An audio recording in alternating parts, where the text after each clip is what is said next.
نستعينه ونستغفره ونؤمن به ونتوكل عليه ونعوذ بالله من شرور أنفسنا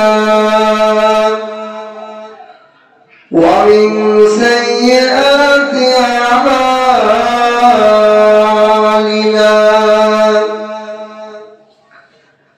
من يهده الله فلا مضل له ومن يضلله فلا هادي له ونشهد أن لا إله إلا الله لا خالق إلا الله ولا مالك إلا الله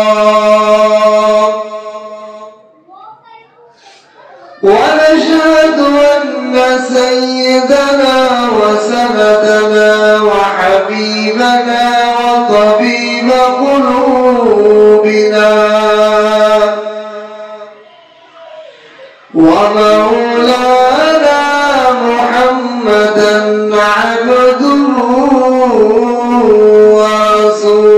ورسوله أما بعد فأعوذ بالله من الشيطان الرجيم بسم الله الرحمن الرحيم قل إن الموت الذي تفرون منه فإنه ملاقيكم ثم تردون إلى عالم الغيب والشهادة فينبئكم بما كنتم تعملون وقال تعالى آية أخرى أفحسبتم أنما خلقناكم عبثا وأنكم إلينا لا ترجعون وقال تعالى في آية أخرى كل نفس ذائقة الموت وقال النبي صلى الله عليه وسلم كن في الدنيا كأنك غريب أو عابر سبيل أو كما قال عليه الصلاة والسلام بارك الله لنا ولكم في القرآن العظيم ونفعنا وإياكم بالآيات والذكر الحكيم سبحانك لا علم لنا إلا ما علمتنا إنك أنت العليم الحكيم ربي زدني علما ربي زدني علما رب اشرح لي صدري ويسر لي أمري واحلل عقدة من لساني يفقهوا قولي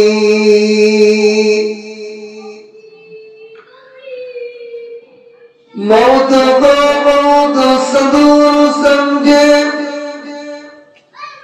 मौत को मौत दूर समझे मौत है हरदम करीब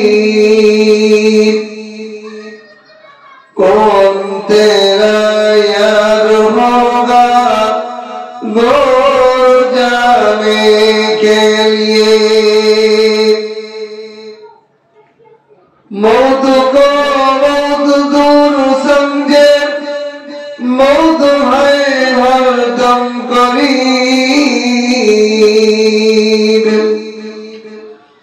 कौन तेरा यार होगा दूर जाने के लिए।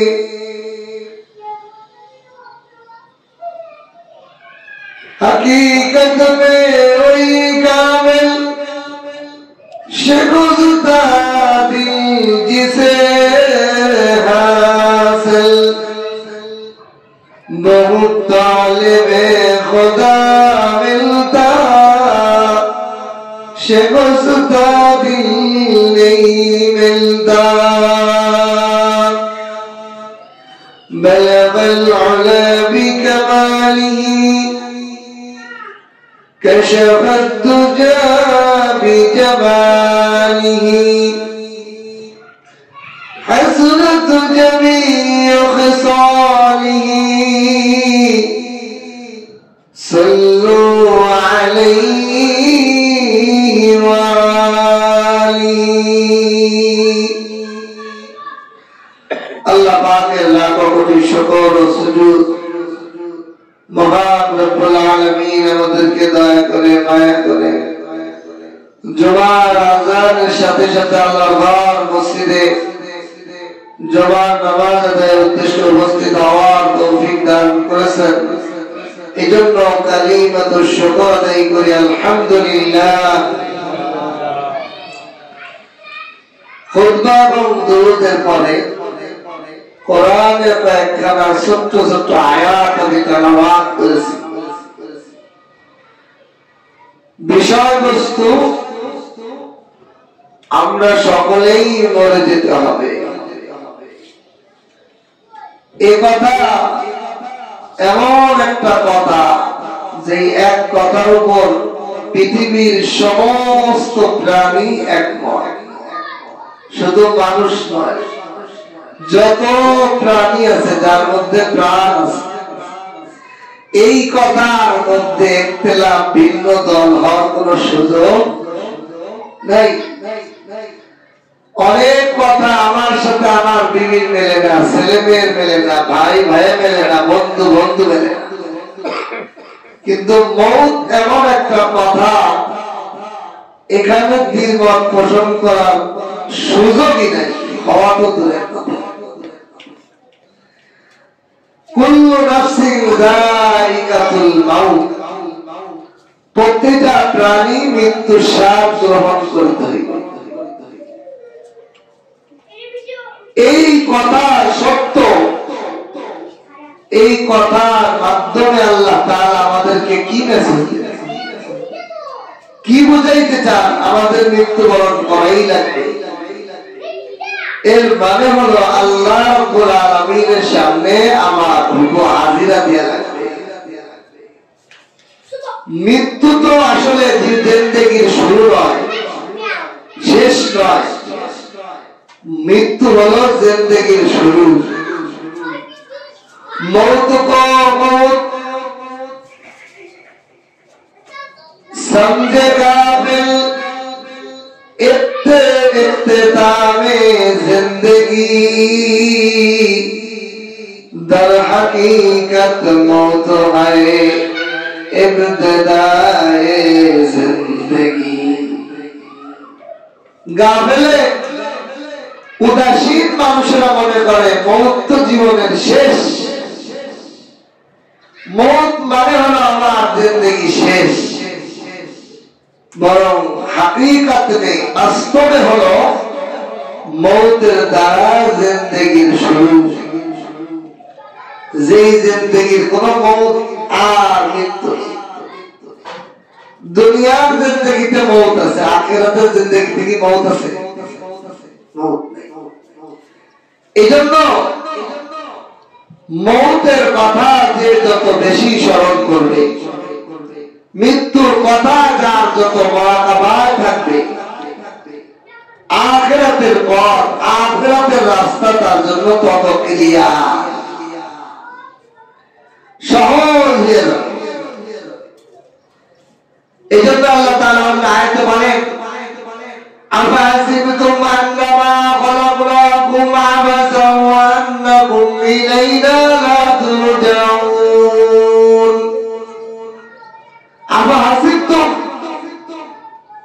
তোমরা কি ধারণা করছো, তোমরা কি নিজের মনে মনে চিন্তা করে আসো, এই বদগমানি নিয়ে আসো যে আন্নাকুম আন্নামা খলাকনাকুম আবাসা, আল্লাহ তোমাদেরকে অনর্থক সৃষ্টি করছে, খাও দাও আমোদ ফুর্তি করো, মনে যা চাই তাই করো, এবারে মরে যাও, শেষ হয়ে যায়, আর কিছু না। এরকম অনর্থক আল্লাহ তোমাদেরকে সৃষ্টি করছে, তোমরা কি ধারণা করে বসেছো?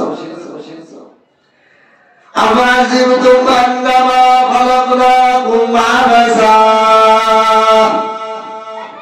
হে দুনিয়ার মানুষেরা, তোমরা কি ধারণা করে আছো জন্ম হইছো, সুখ পাইছো জমিনের উপরে, যেটাই মনে চাই সেটাই যাও, যা মনে চাই তাই বলো, যা মনে চাই তাই শোনো, যাহা করতে মনে চাই তাই করো, যা খাইতে মনে চাই তাই খাও, হালাল হারামের কোনো বাছাই নাই, নাচতে মনে চাইলে নাচো, ঘুমাইতে মনে চাইলে ঘুমাও।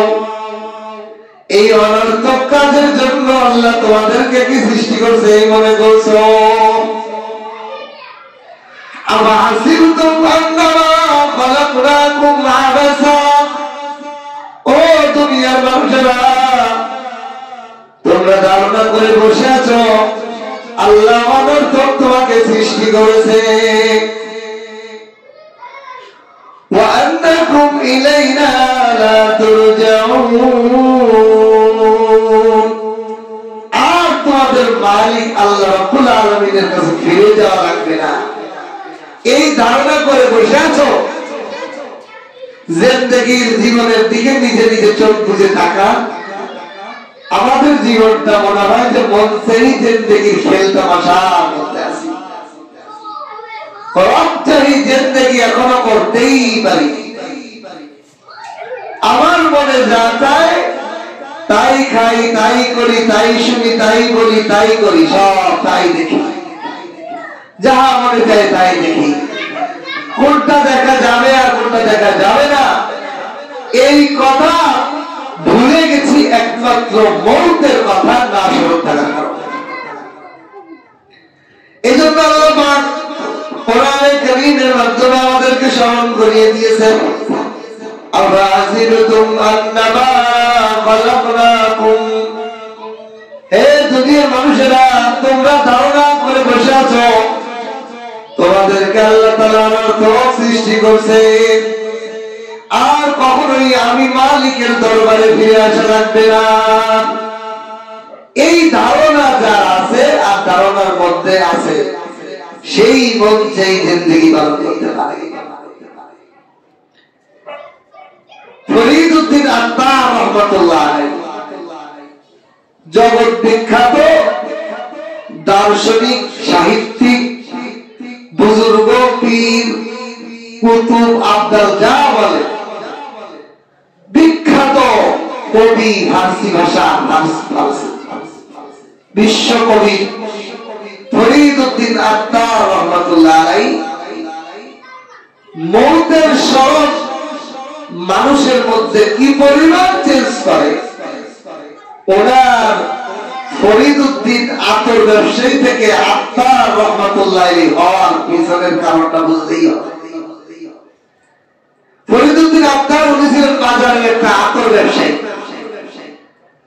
আতরের দোকানে কি থাকে? বোতল ভরা ভরা আতর আর লাখ লাখ শিশি, এখান থেকে ভরে ভরে শিশির মধ্যে ভরে ভরে কাস্টমার কাছে পাইকারি খুচরা সেল করা হয়, ঠিক কিনা? ফরিদউদ্দিন আত্তার রাহমাতুল্লাহ আলাইহি বাজারের দোকানে, তার দোকানে হাজার রকমের আতর, হাজার রকমের ঘ্রাণ আতরের দোকানে পাওয়া যায়, ঠিক কিনা? হরেক রকমের বোতল, হরেক রকমের ডিজাইনের আতরের বোতল, চাকচিক্য থাকে আতরের দোকানটা, আতরের বোতলগুলোর চাকচিক্য, লাইট, আতর চিত্র, বিভিন্ন রকমের আতরের বোতলের মধ্যে তার মন আর মঙ্গল ঢুকেছিল। আতর কিভাবে আরো বোতলজাত করবে, আরো কত প্রোডাক্ট বানাবে, আরো কত ডিজাইন করে তার সেল করা যায়, সেই মগ্নতায় ফরিদউদ্দিন আত্মার রহমতুল্লাহ আলাইহি মগ্ন। কিন্তু আল্লাহ পাক চাইলেন এই লোকটাকে একটু চেঞ্জ করতে হবে। আল্লাহর হিদায়াত, আল্লাহর কবুলিয়ত শুধু একটা মৌতের ঘটনায় তাকে পুরা চেঞ্জ করেছে। এই ফরিদউদ্দিন আত্মার রহমতুল্লাহ আলাইহি বাজারে এরকম পুরা কাস্টমারের ভিড়, আতর দিতেছে, দিতেছে, সাজাইতেছে শিশি একের পর এক, খুব ব্যস্ত। এই ব্যস্ততা মধ্যে উনি যে মরে যাবেন, ওনার যে আল্লাহর সামনে হাজিরা দিতে হবে, এটা কি মনে আছে? কি বলে বেতনের বাজার। ওই সময় যদি কোন ব্যবসায়ীকে বলি, ভাই আসেন, আপনার সাথে একটু কথা আছে, 10 মিনিট 1 ঘন্টা আমার কাছে আসেন, বসেন, হুজুর কয়েন না বেতনের বাজার। এখন কাস্টমারের অনেক ভিড়, এখন আবার মাসের পুরা আয় রোজগারটা এখন করতে হবে। ওই টাইমে কি তার মৌতের কথা স্মরণ হওয়ার কোন সম্ভাবনা আছে? মৌতের কথা আমরা ভুলে যাই, গাফেল হয়ে যাই। মৌতের কথা আমরা পুরা দিল থেকে উঠিয়ে ফেলেছি। এই জন্য পুরা সমাজের মধ্যে বিশৃঙ্খলা, কোথাও আল্লাহর হুকুম মাননেওয়ালা পাওয়া কঠিন। কেন? মালিকের সামনে হাজিরা দেওয়ার কথা বলে গেলেই তো মানে হলো মৌতের কথা বলে যাওয়া। এই জন্য আল্লাহ বলেন, তোমরা কি আমি তোমাদেরকে সৃষ্টি করছি অনর্থক মনে করে বসে রয়েছ? বানাইছি, খাও দাও, আমার ফুর্তি করো, আর করে যাও, শেষ। আমার কাছে ফিরে আসতে হবে, এ বিষয়ে তোমাদের কোনো কি ধারণা নাই? এ বিষয়ে তোমাদের কোনো খেয়ালই নাই যে আমি আল্লাহ অনর্থক তোমাকে বানাই নাই। আবার তুমি মরে যাবার, শেষ হয়ে যাবার তা নয়, বরং মৌতের পরেই তো তোমার আসল জিন্দেগি শুরু। ইক্তিতাবে জিন্দেগি मौत को समझे गाफिल, इख्तितामे जिंदगी दर हकीकत मौत है इब्तिदाए जिंदगी। পৌদাশিক তুমি মনে করছো মৌত মানে জীবনের শেষ, আমার এই জীবন ভালো লাগে না, আমার এই জীবন আর ভালো লাগে না, আমি মনে হয় সুইসাইড করলেই, আমি মনে হয় মরে গেলেই সব শেষ। না না না, বরং জিন্দেগির মজা, জিন্দেগির আসল জমায় তো শুরু হয় মৌতের পরে। ফরিদউদ্দিন আত্মারের অবস্থাও তাই, ভরপুর বাজার, বড় আতরের ব্যবসায়ী, বোতলে বোতলে মনোযোগ, একের পর এক ডিজাইনের আতর শিশি জাত করা লাগতেছে তার। দুনিয়ার মধ্যে, ব্যবসার মধ্যে, আতরের মধ্যে তার এমন ভাবে মনোযোগ, অনেক সময় কাস্টমার কি চাইতেছে এটারও খবর থাকে না। মাল সাজানো ডিজাইনের মধ্যে দোকানদারের এমন ব্যস্ততা থাকে কিনা। এই জন্য এইরকম অবস্থায় আল্লাহর এক পাগল এসে বলে, ও ফরিদউদ্দিন, মৌতের কথা কি তোমার স্মরণ আছে? ফরিদউদ্দিন আছে না? হ্যাঁ, কিরকম আছে? যে কোনো মুহূর্তে তোমার মৌতের ভিতরে পারে, যে কোনো মুহূর্তে তোমার আল্লাহর ডাকে সাড়া দিয়ে রাখতে পারে। তোমার শরীরের দিকে তাকাও, তোমার আমলের দিকে তাকাও, তোমার নাম, তোমার আমল নামার দিকে তুমি নিজে তাকাও, কি অবস্থায় তুমি মালিকের দরবারে হাজিরা দিবা। তোমার সুরত কি নবী সুরতে সুরাতান আছে কিনা? তোমার আমল কি নবীওয়ালা জিন্দেগি আছে কিনা? তোমার আমল কি রবসায়ী জিন্দেগির মধ্যে আছে, না শয়তানি জিন্দেগি মনসাই জিন্দেগির মধ্যে আছে? ও ফরিদউদ্দিন, মালিকের কাছে সাক্ষাৎ করার মৌতের কথা তোমার কি স্মরণ আছে? তা আছে। কেমনে? তুমি জানতে পারবা, আমি জানতে পারবো। গতানুগতিক ব্যবসায়ী মানুষ, ব্যস্ত মানুষ, তুমি যেতে পারবো, আমি যেতে পারবো। আরে তুমি আমার মতো কেমনে মরবা, দেখো আমি কেমনে মরি। এই বলিয়া আল্লাহ ওই পাগল ওই আতরের দোকানের সামনে তার গায়ের চাদরটা বিছায়া দিছে। বিছায়া দিয়া আল্লাহর বান্দা বসিয়া আকাশের দিকে আঙ্গুল তুলিয়া বলে, আশহাদু আল্লা ইলাহা ইল্লাল্লাহ মুহাম্মাদুর রাসূলুল্লাহ। এই বলিয়া ডান কাতে শুয়ে গেছে, আর নড়াচড়া নাই। আল্লাহ ফরিদুদ্দিন আত্মার পাগলা করে কি? এই পাগলা, তুমি আমার দোকানের সামনে মৌতের কি ডিজাইন করতেছো? সরো সরো সরো, কিন্তু নড়েও না চড়েও না।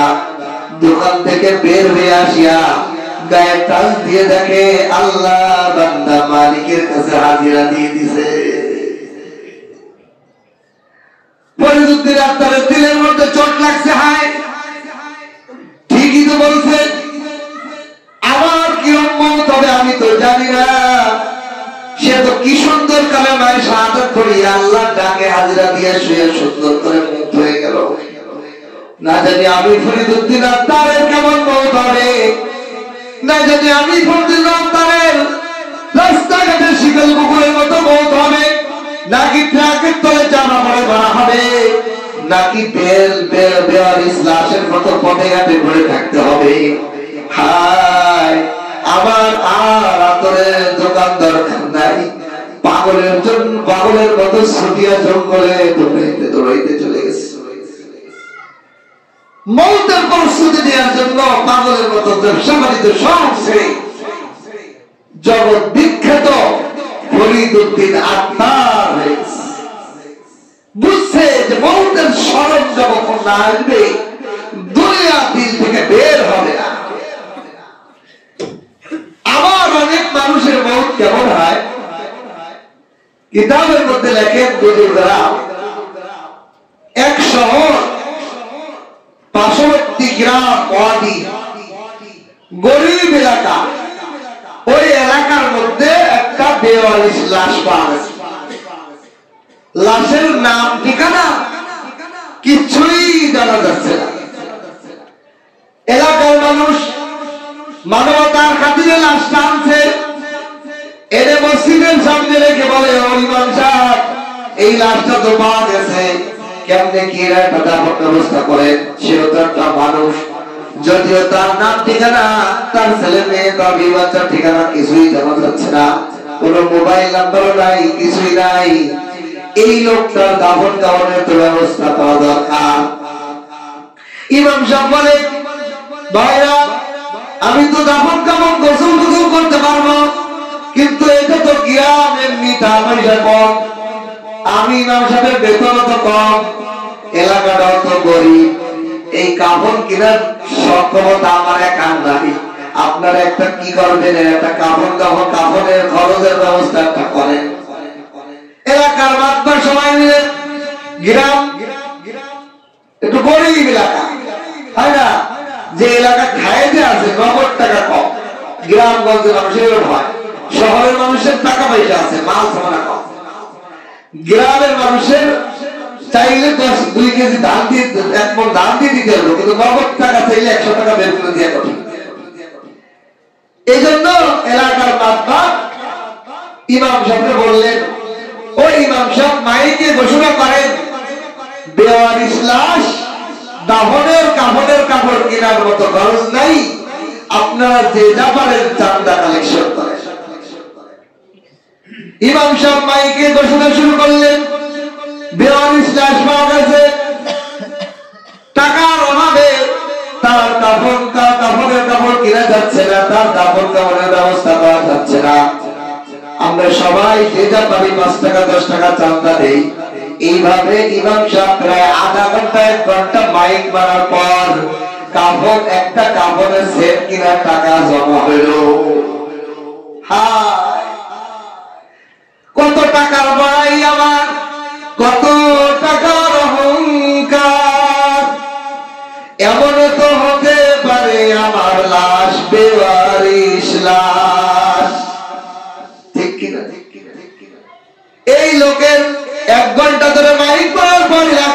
মাসের তারিখ 10 টাকা 5 টাকা 2 টাকা দিতে দিতে দিতে দিতে 1 ঘন্টা পরে বাইক এলান করার পর যে তার লাশের কাফনের টাকাটা সংগ্রহ হলো, ইমাম সাহেব এলাকাবাসীদের কিছু লোকদেরকে দিয়ে গোসল করিয়ে লাশ করিয়ে মসজিদের পাশে গোরস্থানে তাকে কাফনের ব্যবস্থা করে দিয়েছে। এদিক দিয়ে থানা একটা রিপোর্ট দেওয়ানো হয়েছে, পুলিশও এটাকে তদন্ত শুরু করছে। এই লোকটার নাম আসল ঠিকানা কোথায় খুঁজতে খুঁজতে 3 মাস 4 মাস 5 মাস 6 মাস পার হওয়ার পর 6 মাসের মাথায় যে জানা গেছে অমুক শহরের অমুক শিল্পপতি শত শত জায়গা তার কোটি টাকার অ্যাকাউন্ট আছে, বাড়ি গাড়ির অভাব নাই, 4টা সাবালের সুন্দর শিক্ষিত সন্তান আছে, বিবিও আছে, কোটি কোটি টাকা আছে, জমি আছে, ব্যাংক ভরা টাকাও আছে, কিন্তু তার শেষ অবস্থা হলো কি বেওয়ারিশ লাশ, যার কাফনের কাপড় কেনার জন্য গ্রামের মাইকে 1 ঘন্টা কালেকশন করা লাগছে। हकीकत में वही कामिल, हकीकत में वही कामिल, शिकस्ता दिल जिसे हासिल बहुत तालिबे खुदा मिलता, शिकस्ता दिल नहीं मिलता। कल्पना करा जाए, भावा जाए, चिंता करा जाए, কোটি কোটি টাকার মালিক, তার কাপড়ের কাপড় তো অনেক দামি হবে, তার কবরস্থান তো অনেক ভিআইপি হবে, তার তো অনেক দলের লোক আসবে তার ভাই, কই কই হলো, বরং তার কাপড়ের কাপড়টাও গ্রামের অসহায় গরিবদের চান্দা 1 ঘন্টা ধরে কালেকশন করার পর ছুটলো। এই তো হাকিকত বলতে। কিসের জন্য এত বাটপারি, কিসের জন্য আরেকজনের জমি দখল, কিসের জন্য আরেকজনের মাল আত্মসাৎ? আমার কাপড়ের কাপড় তো আরেকজন দোষের চান্দার মাধ্যমে হতে পারে, আমি তো কিছুই জানি না। এখনো তো আমি জানি না আমার লাশটা কয়েক ঘন্টা রোডের পাশে পড়ে থাকতে পারে, পানির মধ্যে ভাসে থাকতে পারে, আগুনে পুড়ে ছাই হয়ে অস্তিত্বহীন হয়ে যেতে পারে। أفحسبتم أنما خلقناكم عبثا وأنكم إلينا لا ترجعون। আল্লাহ রাব্বুল আলামিন বলেন, দুনিয়ার মানুষ ধারণা কি ধারণা করিয়া বসে আছো, আল্লাহ আমাকে আপনারা তোমাদেরকে কি নিমানতা অনর্থক সৃষ্টি করছে। এত বড় মালিক, এত বড় জ্ঞানী, এত বড় আলিম, এত বড় সত্তা, এত বড় কর্মকর্তা, এত পাওয়ারশীল মালিক কোন কাজ অনর্থক করতে পারে না। ছোট্ট থেকে ছোট্ট একটা বাচ্চা, সেও যে একটা কাজ করে না, মালিক বাচ্চা, তারও একটা উদ্দেশ্য থাকে, তার একটা আনন্দের উদ্দেশ্য থাকে, তার একটা কোন কাজ করার উদ্দেশ্য থাকে। সেই কাজটা কেন করে, তার একটা উদ্দেশ্য থাকে। আর মহান রব্বুল আলামিন আমাকে আপনাকে বানাইলেন, অনর্থক বানাইছেন খেল তামাশা করার জন্য। যা চাইলাম তাই দেখলাম, যা বলার তাই মুখে বললাম, মুখে অনেক কন্ট্রোল করতে পারলাম না। যা মনে চাই চাই 2 চোখ দিয়ে দেখি, আমার চোখটা কি একটু ভাবে না কি দেখা যাবে, আমার মালিক কি দেখতে বলছে আর কি দেখতে বলে নাই। আমার হাতটা দিয়ে আমি কি ধরি কি ছুঁই, আমার মালিকের কাছে কি আমার ফিরে যেয়ে জবাব দেওয়া লাগবে না। أفحسبتم أنما خلقناكم عبثا وأنكم إلينا لا ترجعون। এই জন্য যেই মানুষটা প্রতিদিন হাদিসের মধ্যে আসছে 20 বার বলতে স্মরণ করে, 20 বার চোখ বুঝে একটু ভাবে যাবে এই যে মারা গেলাম, আমার মারা যাওয়ার পর সমাজে কি হয়, ছেলে মেয়ে বাচ্চা দ্রুত লাশকে ঘর থেকে বের করার জন্য অস্থির হইয়া যায়। আরো আশ্চর্যজনক ঘটনা, কঠিন কঠিন ঘটনা, যে স্বামী মারা গেছে স্বামীর হাতের মধ্যে বিবির বাড়ি শ্বশুর বাড়ি থেকে বিবির বাপের একটা ডায়মন্ডের আংটি দিয়েছে, আংটি। বিবি বলে তাড়াতাড়ি তোমার বস মারা গেছে, হাতের আংটিটা খুলে নিয়ে আসো। তার কাজের লোকটা বলছে তাড়াতাড়ি খুলে নিয়ে আসো। ওই ম্যাডাম খুলে না, হাত খুলে গেছে, আংটিটা ডুবে গেছে। মরে যাওয়ার সাথে সাথে শরীরটা ফুটফুটে ফুলে যায়, হালকা ফুলে গেছে, এই জন্য বের হচ্ছে না। বিবি বলে ও কর্মচারী, না খোলা গেলে ঘর থেকে বটি নিয়ে আঙ্গুল কেটে হলো এই আংটিটা, ডায়মন্ডের আংটিটা তাড়াতাড়ি খুলে আমার কাছে দাও। হায় দুনিয়া, দুনিয়ার হাকিকত আমাকে যন্ত্রণা দেয়। দুনিয়ার আসবাব যত আমার সাথে লাগবে, আমার থেকে বের হওয়ার সময় আমাকে কষ্ট দিয়ে বের হবে, ঠিক কিনা? যার টাকা নাই তার চুরি হওয়ার ভয় নাই, যার কোটি টাকা চুরি হইলে হাত ফেল করে, এত টাকা চুরি হয়ে গেছে সে সহ্য করতে পারবে। আল্লাহু আকবার। এই জন্য আখিরাতের স্মরণ দিলের মধ্যে রাখলে দুনিয়া দূর দূর কিছুই না। যা খাইলাম আমার, যা দান করলাম আমার, যা আমি দুনিয়া সবকে জারিয়া করে গেলাম এটাই আমার, বাকি সব অন্যের বানায় দিয়ে গেলাম, সব অন্যের। শামসুল হক ফরিদপুরি রহমতুল্লাহ আলাইহি বুজুর্গ আল্লাহ ওয়ালারা কি করছে দেখি, দুনিয়ার পিছে মেহনত, দুনিয়ার কোন লোক লালসা তাদের মধ্যে ছিলই না। আমাদের বাংলাদেশের অনেক বড় শায়েখ এই দেশে ইসলামের বহু বড় কাজ করছেন, 150 মতো মাদ্রাসা প্রতিষ্ঠা করছেন শামসুল হক ফরিদপুরি রহমাতুল্লাহ আলাইহি।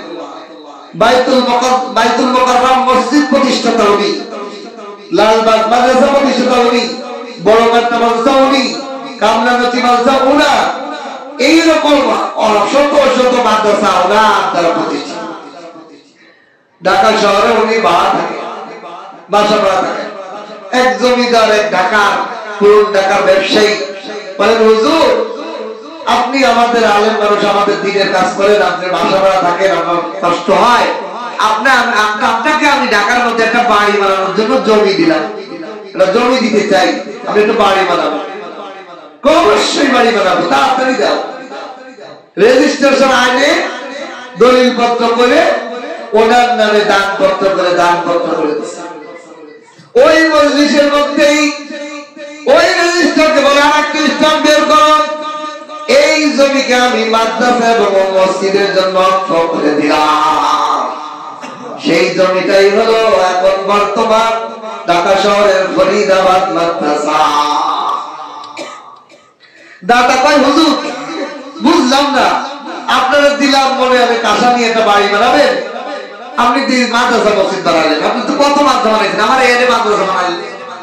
হুজুরকে আমার বাড়ি তো বানাইলাম, আমার বাড়ি তো বানাইলাম। আরে আমি যদি একটা বাংলা বাড়ি বানাই, আমার মৌতের পর আমার ছেলে কবে এটা আমার বাড়ি, আমার ছেলের মৌতের পর আমার পোতা কইবে আমার বাড়ি।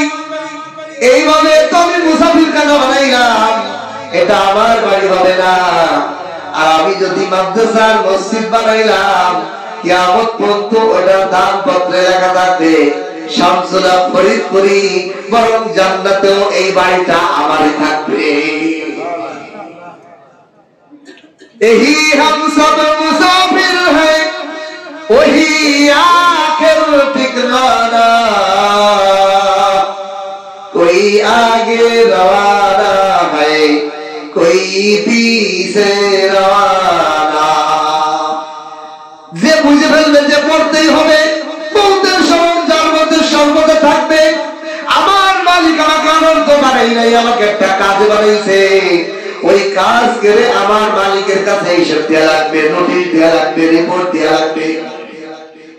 এই কথা যার জেনে থাকবে, সে কখনো তার জিন্দেগি মন চাই জিন্দেগি চালাইতে পারে না। এই জন্য মৌতের স্মরণ, কুল্লু নাফসিন যায়িকাতুল মাউত, প্রত্যেকটা প্রাণী মৃত্যু স্বাদ গ্রহণ করবে, এই কথাটা সর্বদা জেনে রাখতে হবে। মৌতের স্মরণে ইতিহাসের কিতাবগুলোতে দেখলে হাজারো আল্লাহওয়ালাদের জীবন চেঞ্জ হয়েছে শুধু মৌতের কারণে। হাসান বসরি রাহমাতুল্লাহ আলাইহি জগৎ বিখ্যাত দা কুতুব আল্লাহর ওলি, ওনার এই চেঞ্জ হওয়ার পিছনে মৌত, ওনার জীবন মোড় ঘুরে যাওয়ার পিছনের হিস্টোরি হলো মৌত। সব কিভাবে কিতাবের মধ্যে লেখে উনি স্বর্ণের ব্যবসায়ী ছিলেন। বলেন আমাদের সমাজে স্বর্ণ ব্যবসায়ী কি লোকাল ব্যবসায়ী? বড় ব্যবসায়ী, বেশি টাকার ব্যবসা। এবং স্বর্ণের ব্যবসা হলো আভিজাত ব্যবসা, বড় ব্যবসা, সম্মানী ব্যবসা, ধনাঢ্য ব্যবসায়ী। হাসান বসরি রাহমাতুল্লাহ আলাইহি উনি ছিলেন এরকম স্বর্ণ ব্যবসায়ী। এক এক শহর থেকে আরেক শহরে স্বর্ণ আদান প্রদান করতেন, লেনদেন করতেন। ঘটনাক্রমে ওনার এক আফ্রিকান পার্টি বন্ধু, ব্যবসায়িক পার্টনার, ব্যবসা। তো এই ব্যবসায়ী বলে, ব্যবসার দোস্ত এইবার আমাদের এলাকা আসলে তোমাকে এক জায়গায় ঘুরতে নিয়ে যাবো, এক জায়গায় তোমাকে ঘুরতে নিয়ে যাবো। কোথায়? বলা যাবে না, বললে তো মজা থাকবে না। এমন একটা ঘুরতে নিয়ে যাবো, দেখা দেখলেই বুঝবা কি এটা। সেই বন্ধু ছিল একটু আল্লাহ। আর এই হাসান বসরি ছিল মদখোর, নারীবাদী, দুনিয়াদারি ছিল, আল্লাহর কথা স্মরণই ছিল না, বলার কথা সে ভুলেই গিয়েছিল। এমন হালতে ছিল হাসান বসরি। এখন যখন ওই আফ্রিকা গিয়েছে, তার বন্ধু তাকে গাড়িতে করে অনেক জঙ্গলের ভিতরে নিয়েছে। দোস্ত তুমি কি আমার কি অপহরণ করে মারিয়ে ফেলবো? আমি ব্যবসায়ী বলে এরকম কিছু না, না দোস্ত চলো আমার সাথে একটা মজার জিনিস দেখাও। যেতে যেতে জঙ্গলের গভীর জঙ্গলে যাওয়ার পর তাকে একটা দূর একটা সুন্দর করে কবর বাঁধানো, নতুন কবর মনে হচ্ছে। মনে হয় যে ৬-৭ মাস হয়েছে, কবরটা বেশি দিন হয়নি। এই কবরটার পাশে দূরে দাঁড়িয়ে বলে, এখানে দাও, ওই কবরের দিকে তাকায় থাকো। দূরে দাঁড় করিয়ে কবর দিক থেকে তাকায় রয়েছে। এমন সময় দেখে ওই এলাকার সবচেয়ে বড় বড় হাকিম, ডাক্তাররা আসছে কবরের পাশে। তারপরে যে ঘরে আর কি জন্য বিটবিট করে বলে আস্তে করে তারা বিদায় নিয়ে চলে গেল। এরপরে দেখে ওই এলাকার সবচেয়ে রাষ্ট্রীয় যে সৈন্য বাহিনী, পুলিশ বাহিনী, সেনাবাহিনী, তারাও দলে দলে আসে। আর কবরটার পাশে ঘরে আর কিছুক্ষণ কি জন্য বিড়বিড় করে বলে সবাই চলে যায়। এরপরে লাস্টে ওই দেশের প্রেসিডেন্ট সেও আসছে কবর পাশে ঘরে, আর আস্তে কি বলে চলে যায়। হাসান বসরি জিজ্ঞাসা কি দেখাইলে লোকরা আসে কি বলে চলে যায়। বাচ্চা আসলো, সৈন্যবাহিনী আসলো, ডাক্তার আসলো, হাকিম কবিরাজরা আসলো, বুঝলাম না কি বিষয়, ভাষাটা তো বুঝি না, আমি বুঝাই দাও ভাষা। হাসান বসরি বন্ধু বলে, এই কবরটা বন্ধু এই দেশের প্রেসিডেন্টের একমাত্র রাজপুত্রা সন্তান। রাজপুত্রা কিছুদিন আগে তার ইন্তেকাল হয়েছে, তার কবর এটা। সে একটা ক্যান্সার রোগে আক্রান্ত হয়ে মারা গেছে। এখন ডাক্তাররা এসে কি বললো, বললো কি, ও রাজপুত্র, আমরা পৃথিবীর অনেক বড় রোগের চিকিৎসা করতে পারি, কিন্তু মওত এমন একটা রোগ যে রোগের চিকিৎসা আমাদের কাছে নাই। ও রাজপুত্র, আমরা সরি, আমাদের চিকিৎসা বিদ্যা দিয়ে তোমাকে মওতের হাত থেকে বাঁচাইতে পারি নাই, আমরা সরি, তুমি ভালো থাকো। এই করে তারা বিদায় নিয়ে চলে গেলেন।